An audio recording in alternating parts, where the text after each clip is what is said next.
Right. Um, yeah, welcome to my channel. Had a bit of a bad dream last night. Um, it was that George R. R. Martin had actually died, and everybody, all these crazy fans, they like a mob, and they crucified his already dead body. But in his will, he had left the map with the treasure, like a treasure chest, to where the books are written. And it did make me kind of think a little bit.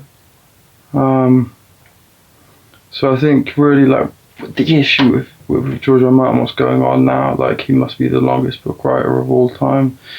I think there's a couple of reasons, big fundamental reasons for it.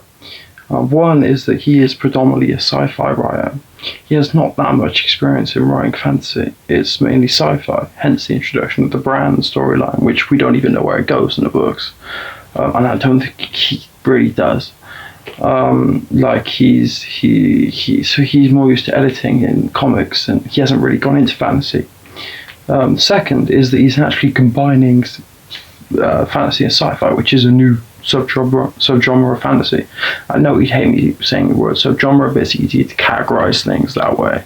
But yeah, and that's a hard task. It's not really been done before, you know.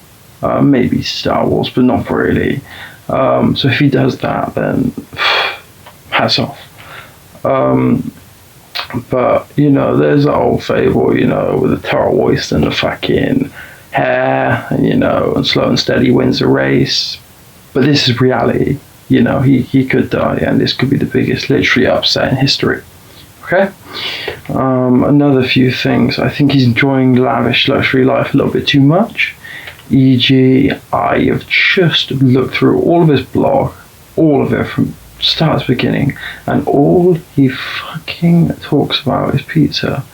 All he talks about is pizza. I remember rereading the book the other day, and all he does is describe food as like this really weird sexual pleasure.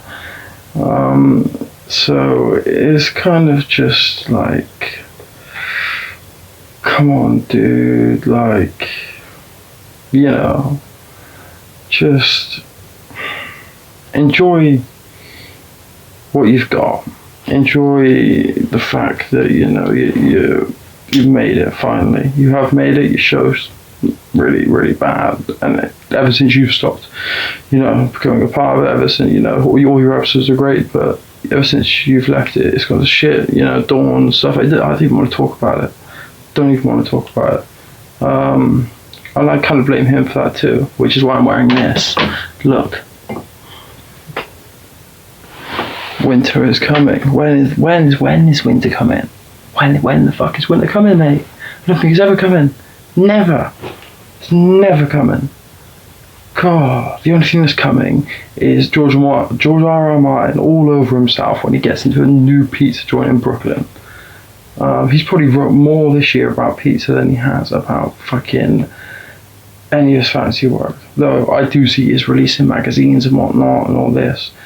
But I do understand at the same time the pressure it is to be the biggest writer at the moment in the world, and maybe of all time. If he concludes this in an awesome, satisfying way, then this could be well the best book of all time. So I think, you know, if we rushed him to do it, it could come out really fucking shit. And the thing is, he's stubborn. He won't do that.